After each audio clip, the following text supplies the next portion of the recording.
अरिहन्ताणं नमो अरिहन्ताणं नमो अरिहन्त अरिहन्त अरिहन्ताणं नमो अरिहन्ताणं नमो अरिहन्ताणं नमो अरिहन्त अरिहन्त अरिहन्ताणं नमो सेताणं नमो सेताणं नमो सिद्ध प्रभु सेताणं नमो सेताणं नमो सेताणं नमो सिद्ध प्रभु सेताणं नमो आयरियाणं नमो आयरियाणं नमो आयरिय आयरिय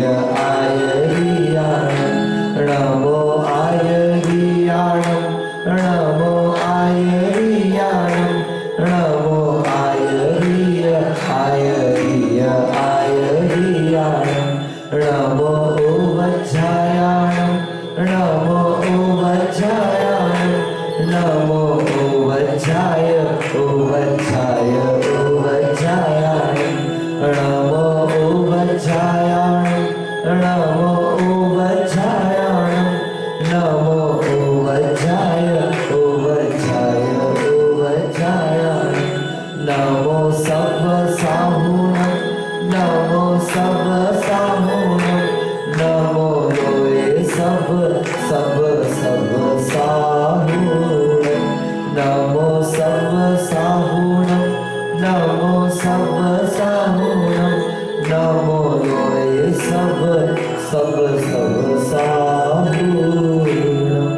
पंचपरमेष्ठी भगवान की, मूल नायक श्री 1008 वृषभनाथ भगवान की, अतिशयकारी चैतन्य चमत्कारी चिंतामणि पार्श्वनाथ भगवान की, आचार्य गुरुवर्य समंतभद्र महाराज की, पूज्य आचार्य भगवंत श्री शांति सागर जी मुनि महाराज की, परम पूज्य मम दीक्षा गुरुवर्य समाधि सम्राट अभीक्ष्ण ज्ञानोपयोगी वात्सल्य मूर्ति आचार्य भगवान अभिनंदन सागर जी महाराज की, पूज्य आचार्य श्री गयन सागर जी महाराज की, वर्तमान सप्तम आचार्य अनेकांत सागर जी महाराज की, समाधिस्थ आचार्य निजानंद सागर जी महाराज की, अहिंसा परमो धर्म की, प्रखर वक्ता आचार्य भगवान श्री अनुभव सागर जी गुरुदेव की जयकारा गुरुदेव का। श्रावकों के,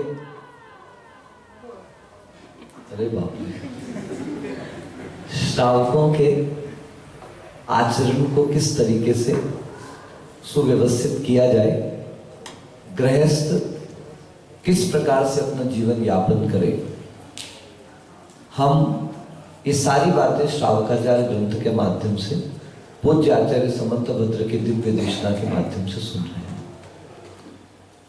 आचार्य भगवंत कहते हैं कि सारी चीजों में दवाई खाना, दवाई को कैसे लेना इसका ज्ञान तो है, परंतु जो दवाई दे रहा है अगर उसके ऊपर हमारी श्रद्धा नहीं है तो हमें वह औषधि काम होने वाली नहीं।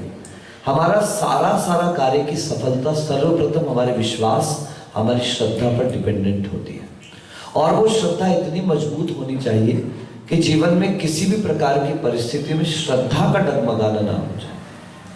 एक बार चारित्र ऊपर नीचे हो जाए, कुंद देव कहते हैं, वह प्रायश्चित प्रतिक्रमण के माध्यम से वापस सुव्यवस्थित हो जाएगा। लेकिन अगर श्रद्धा का घात हो जाए तो हमारा उत्तम से उत्तम चारित्र भी हमारे लिए फलदायी होने वाला नहीं। एक पर्वतारोही हुआ करता था, बहुत प्यारी सी कहानी है, मेरी बड़ी प्रिय कहानी है, और आज जो मैं कहानी आपको सुना रहा हूँ मैंने जीवन में से 5 बार सुनाई है।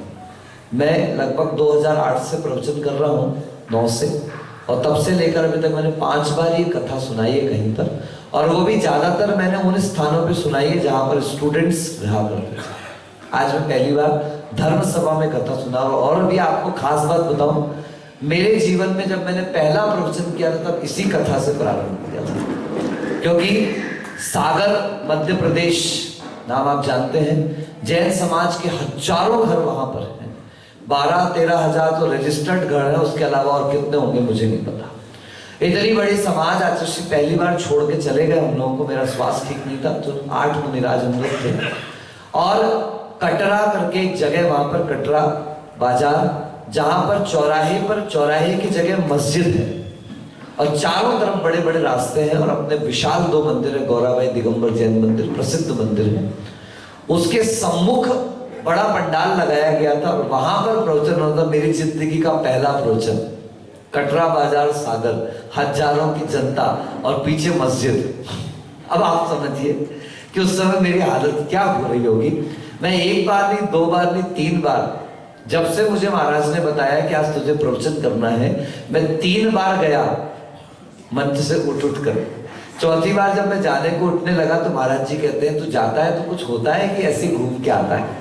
तो मैंने कहा महाराज जी होता तो कुछ नहीं, लेकिन मुझे समझ में आ गया जैसे एग्जाम फीवर होता है ऐसे ही प्रवचन फीवर है। तो महाराज जी ने कहा आप घबरा क्यों रहे हो? मैंने कहा महाराज जी इतनी बड़ी जनता बैठी हुई है और मैं पहली बार प्रवचन कर रहा हूं। तो महाराज कहे सब,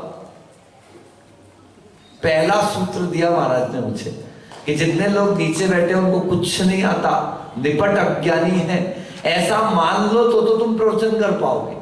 अगर तुमने इतना सा भी मान लिया कि यहाँ विद्वान बैठे हैं, यहाँ ज्ञानी बैठे हैं सभा में, आप प्रवचन कर ही नहीं पाओगे, क्योंकि जो भी बोलोगे आप स्टैंडर्ड मेंटेन करने की कोशिश करोगे और फिर आप प्रवचन नहीं कर पाओगे। दूसरी बात, बस इतना याद रखो, जब कमरे में कभी कोई गृहस्थ आपके पास बैठता है तो आपके पास तो बहुत युवक आके बैठते थे, तो आप उनको कोई ना कोई कहानी तो कभी ना कभी सुनाते होगे ना।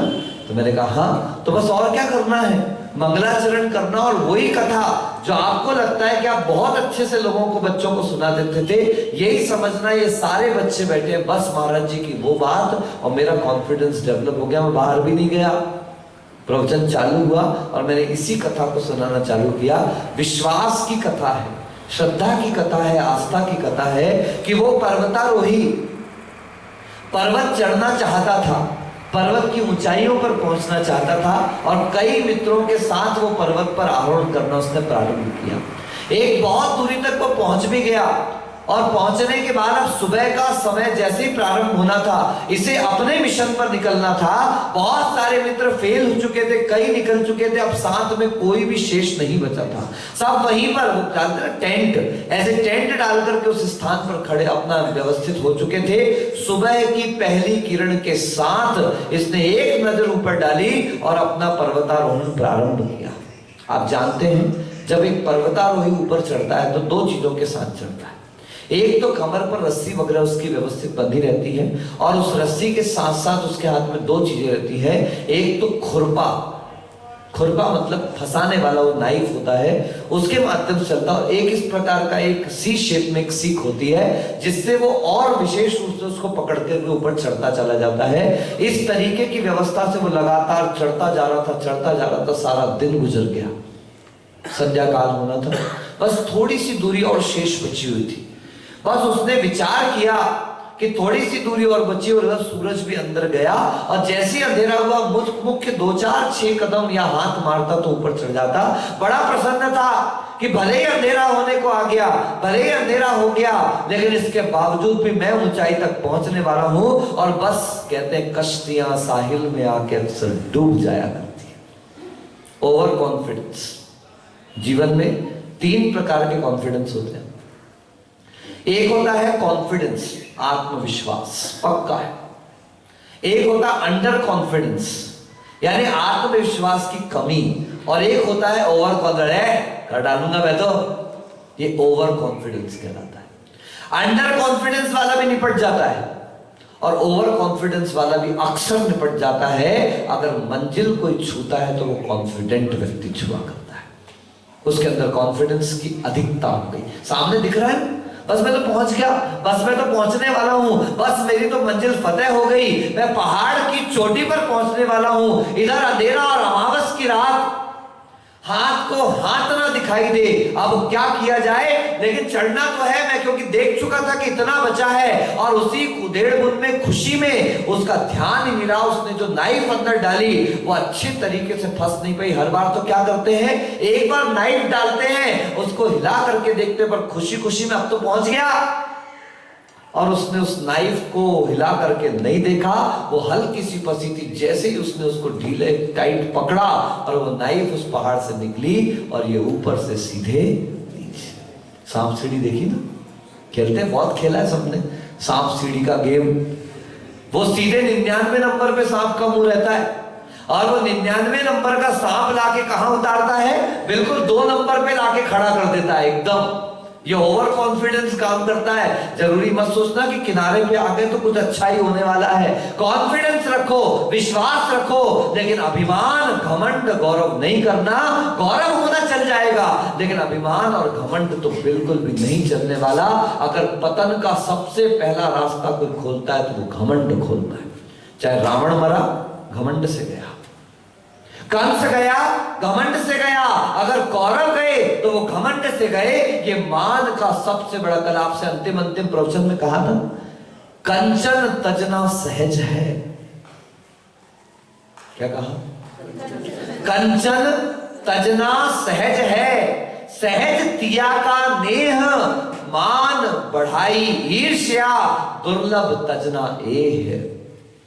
कंचन माने सोना, यानी वैभव, धन, संपत्ति, बहुत आसान है छोड़ देना। स्त्री का स्नेह प्रेम छोड़ करके भी चला आना बड़ा आसान है। यहां आ गए, सब कुछ हो गया, लेकिन अब सबसे बड़ी चीज है वो 3 बातें, मान, बड़ाई और ईर्ष्या। ये सबसे कठिनतम है जीतना। हम आत्मसम्मान की जगह कहां पहुंच जाते हैं? अभिमान में पहुंच जाते हैं। अब हर जगह जरा सा अपना पूछ नहीं हो पाई। मैं देखता हूं, बुरा मत मानना, किसी को व्यक्तिगत नहीं कह रहा, यहां जो भी संचालन करता है वो बड़ी मुश्किल में फंसा हुआ है। वो जब दीप प्रज्वलन करने बुलाएगा, किसी का नाम ना छूट जाए, किसी का नाम ना छूट जाए, किसी का नाम ना छूट जाए। अरे गुरु के सामने क्या नाम और क्या मान भैया। अगर आ गया तो अच्छी बात है, नहीं भी ले पाए तो गुरु के सामने आ जाओ। ये मौका हर समय हर किसी को उपलब्ध होने वाला नहीं है। यहां पर मान नहीं, वो कहते हम लोग जो महाराज जी ना, हमारे अनुचरण सागर जी, नागदा समाज के, बीसा नागदा समाज। इस बीसा नागदा समाज की सबसे बड़ी खूबी कि चाय पिलाने के लिए कॉलर फाड़ देंगे तुम्हारी। क्या सुना आपने? चाय पिलाने के लिए कॉलर फाड़ देंगे आपकी, भोजन करने के लिए तो क्या कर सकते हैं आप समझ सकते हो। इतनी मनुहार भोजन में ये मनुहार चल जाएगी, लेकिन यहां पर वो मनुहार चलने वाली नहीं। गुरु के सम्मान की चिंता हमेशा बनी रहनी चाहिए। कहीं एक दूसरे को पूछने के चक्कर में हम गुरु के समय को व्यर्थ तो नहीं कर रहे। एक एक क्षण बड़ा कीमती हुआ करता है। मान, साधुओं की भी बात कर रहा हूं, हमारे लिए भी। हमने देखा हमारे अभिनंदन सागर जी महाराज जब पहली बार आए, इतने बड़े आचार्य, मैं सोच के घुसा था जब अंदर सलूम्बर में श्रवण भवन के अंदर, तो उस समय यही सोच के घुसा था, क्या षष्टम पट्टाचार्य चारित्र चक्रवर्ती आचार्य शांति सागर जी महाराज की परंपरा के षष्टम पट्टाचार्य। गया तो ऊपर देखा एक छोटे से पाटे में विराजमान है, कोई आसपास नहीं, बड़ी शांति से बैठे हैं और सबसे बढ़िया मौन बैठे हुए हैं। 3 वर्ष चरण सानिध्य में रहा। आज तो बड़ा सुंदर सिंहासन है हमारे लिए, तो देने वाले देके चले गए। आचार्य महाराज का ऐसा सिंहासन कि हाथ रखने की भी जगह नहीं थी। आज तो बड़े बड़े आचार्यों को देख रहा हूं। मेरे गुरुदेव ने कहा था, कभी अपना हाथ सिंह के सिर पर नहीं जाना चाहिए। आप सिंहासन पर बैठे, आपका गर्व बढ़ेगा, आपका गौरव बढ़ेगा, लेकिन जैसे ही हमारा हाथ इस सिंहों के ऊपर जाता है, ऐसा प्रदर्शित होने लगता है जैसे कि सिंहासन हमारे ऊपर बैठ गया। सिंहासन पर बैठने पर भी हमारे अंदर की विनम्रता छूटनी नहीं चाहिए। इस पट पर बैठने के बाद भी हमारे अंदर की नम्रता नहीं झुकनी चाहिए। अगर विनम्रता नहीं है तो ऊपर पहुंच करके भी बैठने का कोई फायदा नहीं। बड़ा हुआ तो क्या हुआ, जैसे पेड़ खजूर, पंथन को छाया नहीं और फल लागे अति दूर। बड़े हुए तो क्या हुए, खजूर का पेड़, फल भी दूर लग रहे हैं, नीचे गर्मी में खड़े हो जाओ तो छाया भी नहीं मिलने वाली। ऐसे बड़े बनने से क्या फायदा है साहब। मैं इसी सागवाड़ा में आया था, सर्वप्रथम दाढ़ में दर्द था मुझे, बहुत दर्द था। हम सब पाड़वा में विराजमान था संघ पूरा। तो आचार्य ने मुझसे कहा, जा सागवाड़ा में बड़े अच्छे डॉक्टर दिखा करके आ जाओ। तो उस समय धीरज है हमारा, तो पाड़वा से संबंधित है। तो खबर मिली, हम आए 2 आदमी हमको लेने के लिए आए, उसमें अश्विन भैया जिंदाबाद थे, ठीक है ना। दूसरा व्यक्ति मुझे भी ध्यान में नहीं आ रहा, शायद गोवाड़िया में से कोई एक थे, मुझे इतना ध्यान है कि 2 लोग थे, कोई मुझे लेने के लिए आए थे। मैं स्मृति में नहीं आ पा रहा है, वैसे भूलता नहीं हूँ, लेकिन थोड़ी अभी दाढ़ चली गई ना तो याददाश्त कमजोर होगी, बादाम ज्यादा चबा नहीं पाते तो याददाश्त कमजोर होगी। तो हम पाड़वा आए, पाड़वा से सागवाड़ा आए, 2 पुरुष हमको लेने के लिए आए। और स्वाभाविक रूप से चूंकि मैं अपने इलाज के निमित्त से आया था, दैट वाज नॉट लीगल, मुझे दिखाना था, तो सामान्य रूप से हम यहां पर आए थे। लेकिन चूंकि पूज्य आचार्य श्री पद्मानंद जी महाराज बोर्डिंग में विराजमान थे, इस कारण सूचना करना आवश्यक था, क्योंकि गुप्त रूप से आए और चले जाए तो आचार्य महाराज को अच्छा नहीं लगता। हमने जीवन में कभी पद्मानंद जी महाराज के दर्शन नहीं किए थे। हम यहाँ बोर्डिंग में आए, मेरे आगे अश्विन भैया यहाँ धोती दुपट्टे में थे, थोड़ा लेट आए थे मेरे पास, अभिषेक वगैरह करके, उनको लेट खबर पहुंची होगी। वो आए, महाराज जी क्षमा करना, काहे की क्षमा भैया, हम तो अपने जरूरी काम से आए हैं, जो समाज को ज्यादा बताने लायक बात आज बता रहा हूं, लेकिन तब बताने लायक बात नहीं थी। भले ही कुछ भी नहीं करवाना था, लेकिन डॉक्टर को दिखाने के लिए मैं सागवाड़ा तक आया हूं, इसका मतलब वो योग्य कार्य नहीं था, इसलिए मैंने किसी को सूचना नहीं करी, सिर्फ कमेटी के आपके जो नौगांव में सेठ जी थे उनको इन्फॉर्मेशन दे दी थी। 2 व्यक्ति आए, मैं अंदर आया और मैंने कहा मैं पहले आचार्य जी के दर्शन करूंगा, और मैं यहां दर्शन करने के लिए आया। उस समय पद्मानंद जी बाहर निकल के कमरे के बाहर इसी जगह पर आए थे, मंच के सामने, यहीं पर उनका चैत्यालय कहीं रखा हुआ था, अभिषेक हुआ था। और महाराज आए और आकर के बोलते, बात ही नहीं करना तुझसे, मुझे है बिना खबर के आता है, सूचना करनी चाहिए। अश्विन को डांटा जोर से, मेरे को पहले बताना चाहिए, मैं लेने के लिए रोड तक जाता महाराज को। मैंने कहा, जमीन में झुका बैठा, नमस्ते तो किया। मैंने कहा, महाराज जी आप इतने बड़े आचार्य हैं, मैं छोटा सा महाराज हूं, आ गया। पागल, महावीर की मुद्रा है, महावीर की मुद्रा, और महावीर की मुद्रा सामने आ जाए और मैं श्रवण होते हुए भी उसको लेने ना जा पाऊं, उसके सम्मुख ना जा पाऊं, ये दिगंबर मुद्रा का अपमान है। ऐसे सरल आचार्य, लोग कहते हैं बहुत गुस्सा करते, डांटते हैं, ये करते, अरे डांटने तो ऐसे ही चाहिए, या डंडा लगाए बिना काम नहीं होता। देखो पिछले संडे को डंडा लगाया तो क्या हाल था, डंडा हटाया तो ठंडा, क्या डंडा पड़ता है तो गर्म होते हैं, और डंडा हटता है तो ठंडा। तो आचार्य पद्मानंद जी महाराज भले ही वो तीखा बोल देते, सब कुछ कर देते, लेकिन इतनी मृदुता कि उसके बाद भी हम जितनी बार पद्मानंद जी महाराज से मिले, श्रवण बेलगोला में तो सबसे दूर तक लेने अगर कोई आया और सबसे दूर तक अगर छोड़ने को आया तो आचार्य पद्मानंद जी महाराज। तो मुझे लगा अगर इस मार्ग में आकर के ये सरलता नहीं आ पाई, मुनीष तरुण सागर जी मिले, पूज्य आचार्य श्री अभिनंदन सागर जी के दर्शन करने आए, अपने आचार्य से लेने चले गए, लेकर के आए, पूरा मंच उनको सौंप दिया, सब कुछ उनको सौंप दिया। तो तरुण सागर जी कहते, महाराज जी आप षष्टम पट्टाचार्य हैं, आप इतने बड़े आचार्य हैं और आपके सामने आप मुझे इतना वो कर रहे हैं। तो आप अभिनंदन सागर जी ने कहा, बेटा अपना तो गोडाउन है, शोरूम तो तुम ही हो। क्या सुना, क्या कहा अभिनंदन सागर जी ने, हमारे पास तो गोडाउन है। कौन घुसता है गोडाउन में, कौन पूछता है गोडाउन को, सारी दुनिया किसको देखती है, शोरूम को देखती। तरुण सागर तुम तो शोरूम हो, तुमने पूरे भारत में, पूरी दुनिया में इस दिगंबरत्व के शो को दिखाया है। ये आचार्यों के अंदर अभिमान रहितता हुआ करती है। ऐसा श्रवण जो अभिमान से रहित है, वह श्रवणत्व की परिभाषा के अंतर्गत आता है। मैं बड़ा, हमने जिस दिन अपने पट्टाचार्य महाराज जी हमारे अनेकांत सागर जी थे, हमने जिस दिन उनको पट्ट की घोषणा करी हम लोगों ने, क्योंकि मैं सबसे आगे था, स्वाभाविक रूप से हमें करना था क्योंकि हम गुरु जी के नजदीक थे। और आज भी वर्तमान में कोई कह सकता है मेरे दीक्षा गुरु तो अभिनंदन सागर जी महाराज हैं, मैं क्यों अनेकांत सागर जी का नाम लूं। बहुत लोग कहते हैं आप क्यों अनेकांत सागर जी का नाम लेते हो। सुनो, मेरे गुरु का अब अगर किसी से नाम चलना है तो वो अनेकांत सागर से चलना है। मेरे गुरु ने अपना हाथ जिसके ऊपर रखा है उसका निर्वाह करना, उसको निभाना, उसकी जयकार करना, उसका नाम लेना, यह अभिमान का विषय नहीं, किंतु गुरु के वचनों के प्रति समर्पण का विषय। बच्चे पूछते महाराज इतनी सारी जयकार आप बोलते हो, मैंने कहा बेटा जितनी जयकार बोलते ना उतना हमारा अभिमान क्या हो जाता है, मैं ही हूं। नहीं, मैंने पहले जय बोली पंच परमेष्ठी की, पहले पता चला उनसे नीचे हूं।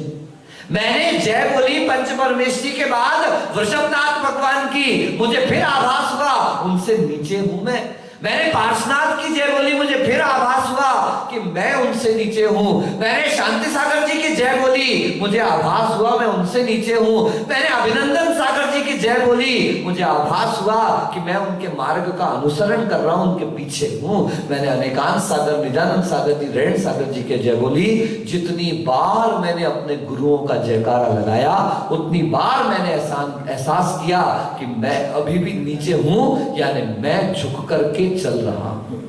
और मैंने आपको पहले भी नहीं कहा था, जो झुक रहा है यानी वो चढ़ रहा है, और जो अकड़ रहा है वो उतर रहा है। मान बढ़ाई ईर्ष्या, ईर्ष्या इतना खतरनाक। वो महाराज जी ने उस दिन आपको कथा सुनाई थी ना, अनुचरण ने।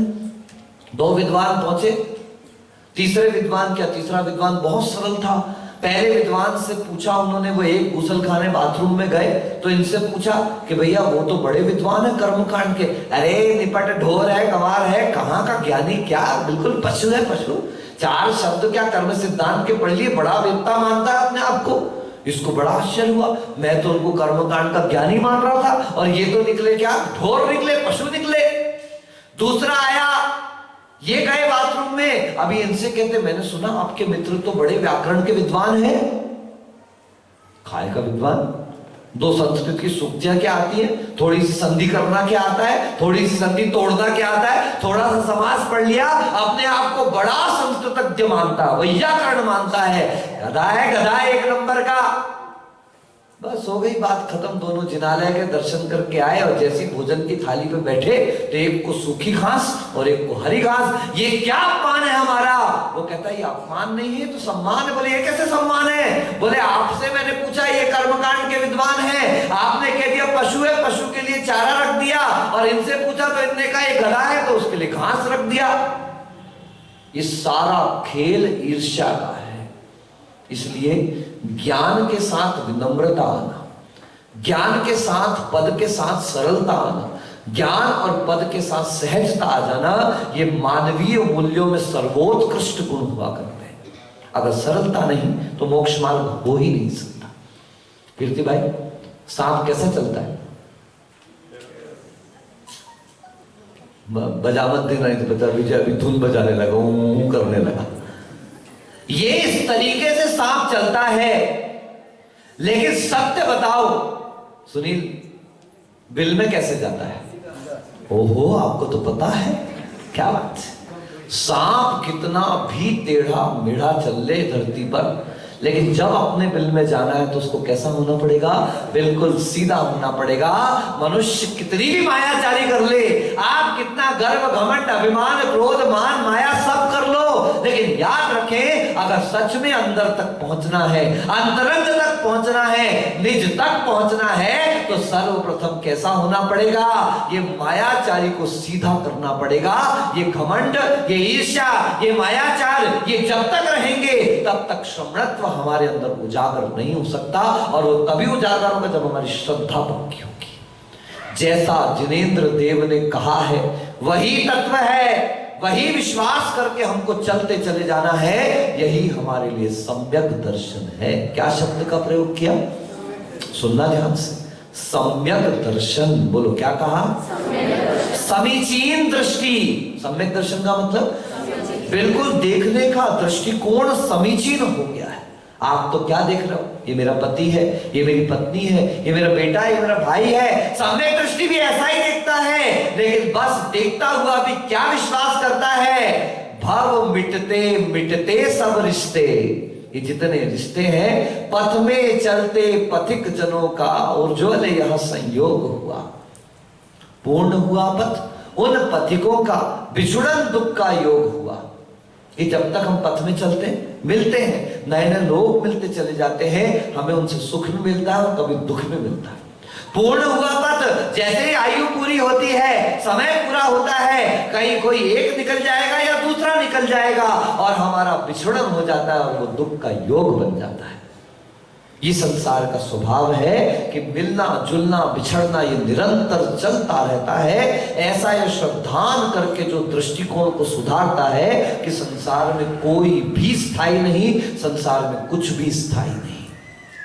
भरत चक्रवर्ती ने 6 खंडों पर विजय प्राप्त करी, 1 आर्य खंड और 5 म्लेच्छ खंडों पर विजय प्राप्त करी। कठिन चढ़ाई चढ़ के वो विजयान पर्वत को पार करके गया और पार करके अन्य 3 म्लेच्छ खंडों पर विजय प्राप्त करी। 33,000 वहां से स्त्रियां लेकर के आया और जब लौट रहा था तब एक पर्वत का नाम है वृषभाचल पर्वत। कौन सा पर्वत? वृषभाचल पर्वत। उस पर्वत के ऊपर अपने जाने की व्यवस्था करवाई और अपने सेनापति अर्क कीर्ति को कहा, जाओ जा करके उस वृषभाचल पर्वत की उस शिला के ऊपर जाकर के शिला लेख लिख देना कि इस काल में अवसर्पिणी के चतुर्थ काल के प्रारंभ में आदिनाथ का पुत्र मैं भरत चक्रवर्ती हुआ, जिसने प्रथम चक्रवर्ती बनकर के 6 खंड पर विजय प्राप्त करी। जब अर्क कीर्ति वहां ऊपर पहुंचे तो जाकर के आंखें चौंधिया गई, क्योंकि जिस शिला की बात भरत चक्रवर्ती ने की थी उस शिला के ऊपर 1 नहीं 2 नहीं 3 नहीं 4 नहीं बंधुओं, मेरी आवाज रुक जाएगी लेकिन वो संख्या नहीं रुकने वाली। इतने चक्रवर्तियों की प्रशस्ति वहां पर ऑलरेडी लिखी थी। चक्रवर्ती का मान देखो, जब अर्क कीर्ति नीचे आया और कहता है चक्रवर्ती से कि ऐसा है ऐसा है ऐसा है, वो चक्रवर्ती कहता है सुनो मैं चलता हूं। खुद चक्रवर्ती गए और 1 उंगली का इशारा करके कहते इसको मिटाओ और मेरी प्रशस्ति वहां पे लिखो। आश्चर्य की बात है, छायिक संवित दृष्टि है, उसी भाव में निर्वाण प्राप्त करने वाला है, 6 खंड का अधिपति है और बहुत अच्छे से जानता है there is nothing stable in this world, संसार में कुछ भी स्थिर रहने वाला नहीं। और वो चक्रवर्ती अपनी मान बढ़ाई के लिए किसी की प्रशस्ति को मिटा रहा है और अपने नाम को लिख रहा है। आज भी यही चल रहा है, पुराना मिटाओ नया नाम लिखो, पुराना खत्म कर दो अपना नया नाम आ जाए, पुरानी परंपरा नष्ट कर दो और अपनी परंपरा का नाम वहां पर ठोकते चले जाओ। बंधुओं, आचार्य अभिनंदन सागर जी महाराज ने हमेशा मुझसे कहा था, समाज को जीर्णोद्धार की प्रेरणा देना, समाज को निर्माण की प्रेरणा देना, लेकिन कभी भी परंपरावाद वहां पर डालने की कोशिश मत करो। कभी तुम्हारे निमित्त से भी कार्य होता है, समाज को स्वतंत्र कर देना कि आपको मैंने अपनी प्रेरणा दे सकता था, अब किससे करवाना है, कहां से करवाना है, किसके हाथ से करवाना है, ये समाज का व्यक्तिगत निर्णय हुआ करता है। मैं दबाव बना करके किसी समाज से ये नहीं कह सकता कि मुझसे कराओ, मेरे से कराओ। ये भी एक प्रकार से आचार्य महाव्रत का दोष है। जानते हैं ना, चोरी, ये चोरी का दोष कहलाता है कि मैं किसी पर दबाव बना करके, किसी पर प्रेशर बना करके मैं ही करूंगा, मुझसे करवाओ, ऐसा ही होगा, और इस तरीके से कर लेना, ये श्रमण परंपरा को दूषित करने वाली व्यवस्थाएं हैं। कितनी उज्जवल श्रमण परंपराएं होती थी। जब लोहारिया में पूज्य आचार्य विमल सागर जी महाराज के शिष्य आचार्य भरत सागर जी महाराज के ससंग सानिध्य में पंच कल्याणक प्रतिष्ठा महोत्सव संपन्न हुए अनेकांत गिरी ना, गोमट गिरी।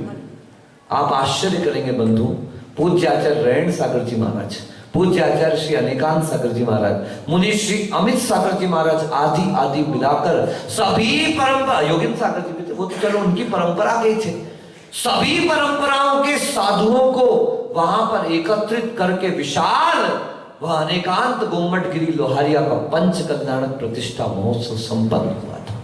और आज कोई चाहे भी इनको ले आओ उनको ले आते, नहीं मैं हूं दूसरा नहीं आएगा, मेरे अलावा कोई दूसरा व्यक्ति कदम नहीं रख सकता।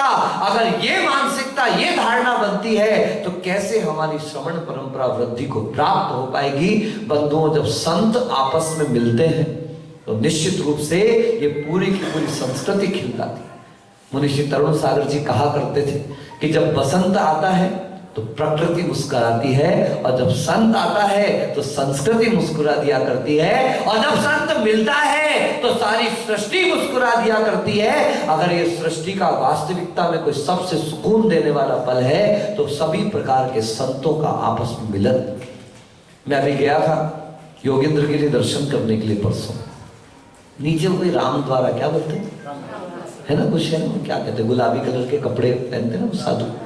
तो वो मैं निकल रहा था, पवन भाई अश्विन सब हमारे साथ थे, और अचानक से वो बाहर आ गए जो छोटे वाले थे उनके, और आकर के नमस्कार किया, सब किया। मैंने कहा स्वास्थ्य वगैरह अच्छा, रोड से मैंने पूछा तो उन्होंने कहा हाँ स्वास्थ्य अच्छा, आप आइए ना। एक ही बार उन्होंने कहा आप आइए ना। मेरे मन में आया अगर मैं चला जाऊं तो एक बार ऐसा होगा अरे तो कहीं भी चले जाते, और अगर नहीं जाऊं तो उनको लगेगा देखो कितना अहंकार था, अभिमान था, कितनी आए थे। एक बार मैं कहीं भी चला जाऊं वो सुनना पसंद करूंगा, लेकिन मैं अहंकारी हूं, ये सुनना मैं कभी भी पसंद नहीं करूंगा। मैं गया, 2 मिनट खड़ा रहा, उनसे बात करी, मेल मिलाप किया, और उनसे बड़े प्रेम पूर्वक कह करके आया कि आप भी बोर्डिंग में अवश्य पढ़ाइए पहुंचाइएगा। ठीक है, उनका मत वो जाने, लेकिन है उनके लिए तो वो भी संत है ना।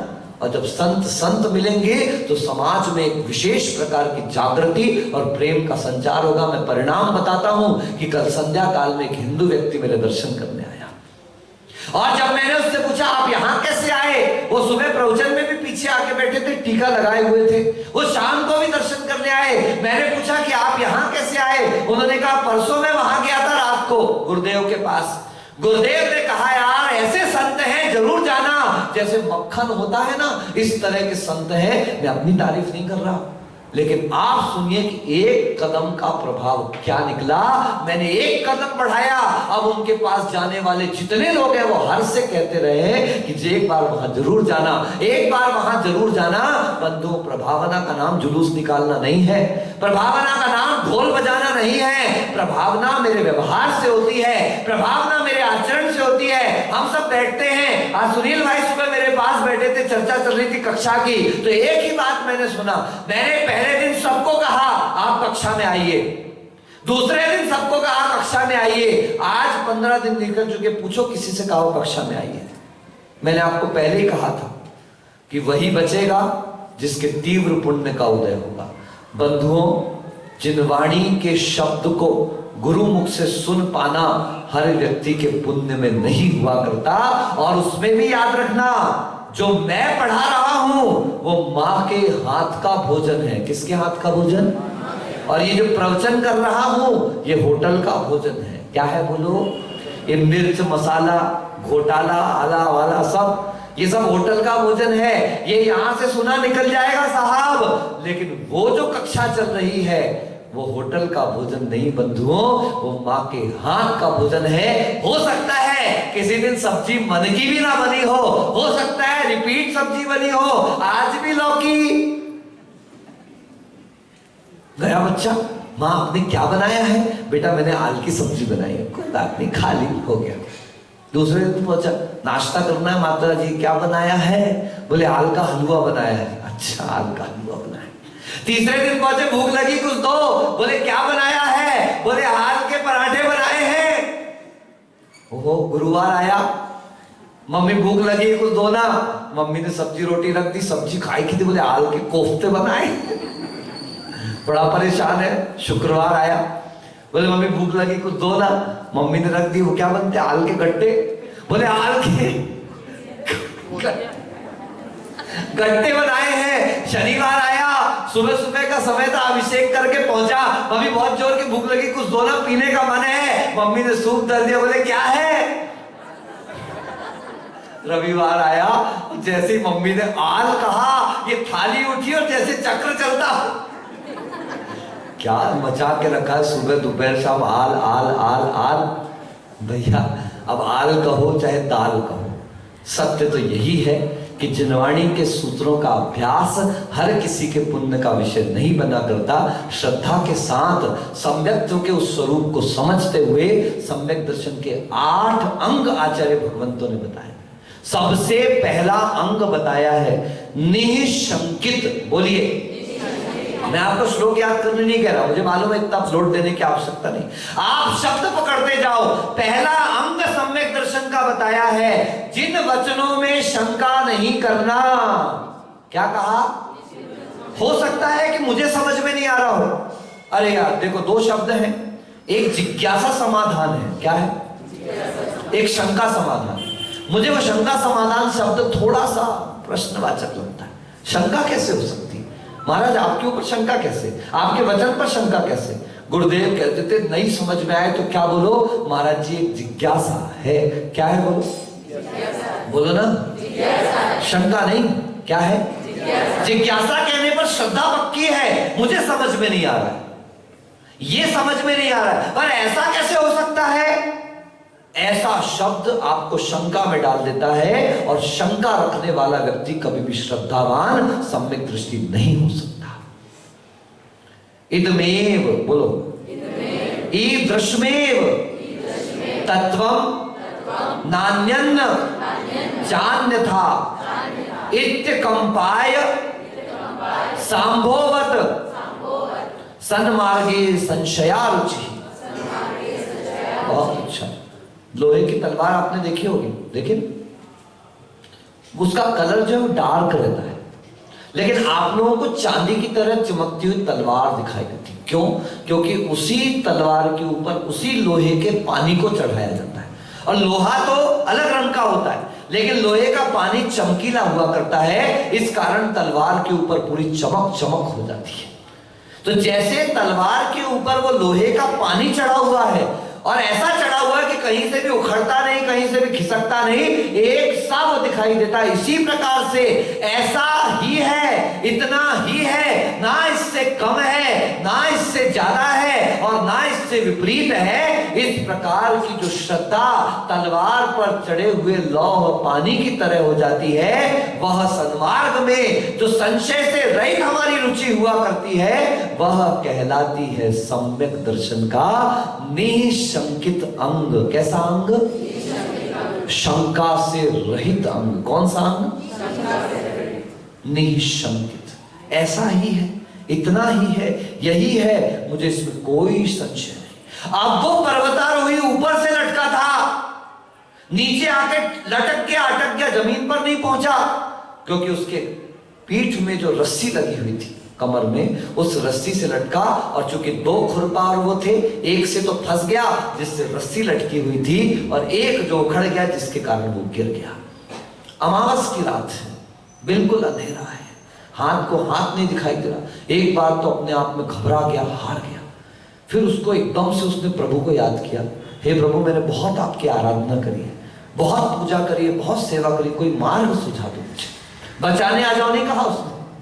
अपन तो क्या, कुछ भी हो जाए, अच्छा हो जाए तो मैंने किया, और बुरा हो जाए तो मीना कुमारी बन के खड़े हो जाते हैं, भगवान तूने क्या किया। भगवान कछु नहीं कर रहा भैया, जो कर रहे हैं वो हम खुद कर रहे हैं। वो लटका था, घबराया नहीं, उसने एक बार कॉन्फिडेंस को डेवलप किया और स्मृति करी प्रभु की, और तुरंत जैसे प्रभु ने उसको संदेश दिया, तेरे पीछे एक चाकू और है। ऐसा रहता है, उनकी किट जो रहती ना, उस किट में कुछ ऐसे उपकरण और रहते हैं। उसने चाकू को निकाला, सारे पर्वत पर घन बर्फ है, माइनस में टेम्परेचर है, आदमी गला जा रहा है, अभी तो टंकी में थोड़ी ऑक्सीजन शेष है, और वो नीचे लटका। आप सोचिए क्या गजब का दृश्य है।